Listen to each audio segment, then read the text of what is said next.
साथियों नमस्कार, स्वागत है आप सबका एस्पायरिंग अकेडमी के ऑनलाइन प्लेटफॉर्म पर।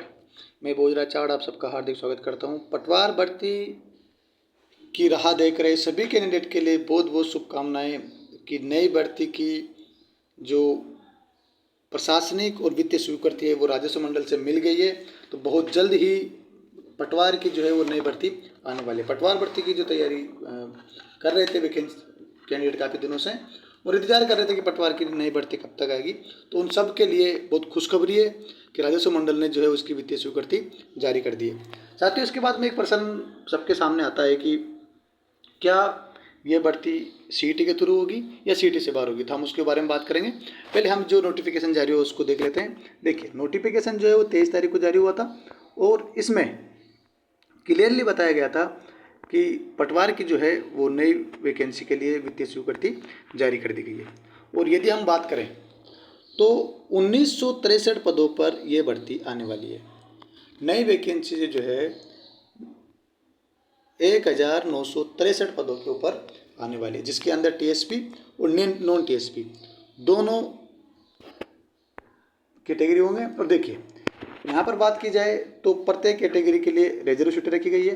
ईडब्ल्यूएस को 10% दिया है, एससी को 16%, एसटी को 12%, ओबीसी को 21%, एमबीसी को 15%। इन सबको ध्यान में रखते हुए टोटल 100% के ऊपर डिवाइड किया हुआ है।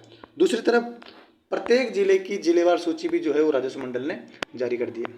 साथियों, इसके अंदर जब जारी की गई थी तो जारी करते वक्त इन्होंने कुल कितने पद पटवार के अभी तक पदों की स्वीकृत हुई है, यहाँ पर अभी वर्तमान में कार्यरत कितने हैं, रिक्त पद कितने हैं, और इसके बाद भी राजस्व मंडल कितने पदों पर अनुशंसा चाहता है, इसकी जानकारी जो है वो राजस्व मंडल ने इस पत्र के माध्यम से दी और प्रत्येक जिलेवार दी है, किस जिले में जो है वो कितने पद स्वीकृत हुए हैं।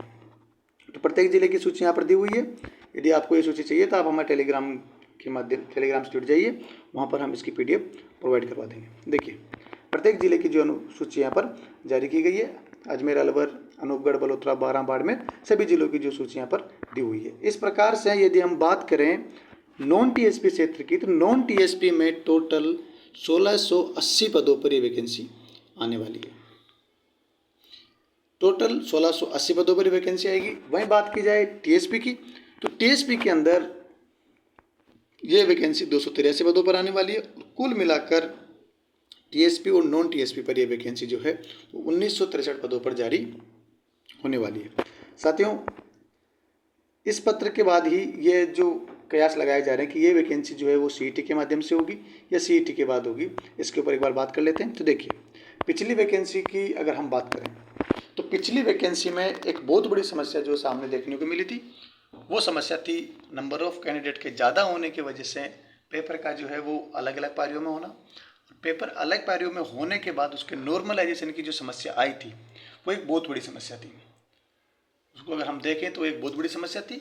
और यदि हम सीईटी की बात करें कि सीईटी में होगी कि नहीं होगी, तो अगर उस समस्या को ध्यान में रखा जाए और सचिव साहब का जो लेटेस्ट में जो ट्वीट आया था, जिन्होंने पहले ही इसके बारे में बता दिया था कि ये वैकेंसी जो है वो सीईटी के थ्रू होने वाली है, तो हम इन दोनों को कंसिडर करें तो हम कहीं ना कहीं इस बात की तरफ थोड़ा अग्रेसिव हो जाते हैं कि जो वैकेंसी है वो सीईटी के थ्रू आने वाली है। वहीं एक थोड़ा सा संशय इस पर बना हुआ है कि जब राजस्व मंडल ने स्वीकृति जो है अभी 23 तारीख को दी है, तो फिर सचिव साहब ने वो ट्वीट इतना जल्दी कैसे कर दिया? या उनके पास जब अभ्यर्थना पहुंची ही नहीं है बोर्ड के पास में, तो बोर्ड ने ये कैसे डिसाइड कर लिया कि ये वैकेंसी जो है सीईटी के माध्यम से होगी? तो उसके कुछ रीज़न है, कुछ पर्सनल बातचीत हो सकती है, पर्सनल टर्म्स हो सकते हैं, लेकिन इस बात का संशय है। और आगे जो है वो नियमों के ऊपर देखा जाएगा कि वैकेंसी सीईटी के थ्रू होती है नॉन सीईटी की। लेकिन सचिव साहब के ट्वीट और पिछली भर्ती की जो प्रॉब्लम्स थी, उन प्रॉब्लम्स को ध्यान में रखते हुए अगर इसको कंसिडर किया जाए तो फिर ये भर्ती जो है वो सीईटी के थ्रू होने वाली है। और यदि आप में से कोई पटवार की तैयारी झालावाड़ से करना चाहते हैं तो आप एस्पायरिंग अकेडमी को ज्वाइन कर सकते हैं। इसी के साथ ही आप सभी का बहुत बहुत धन्यवाद।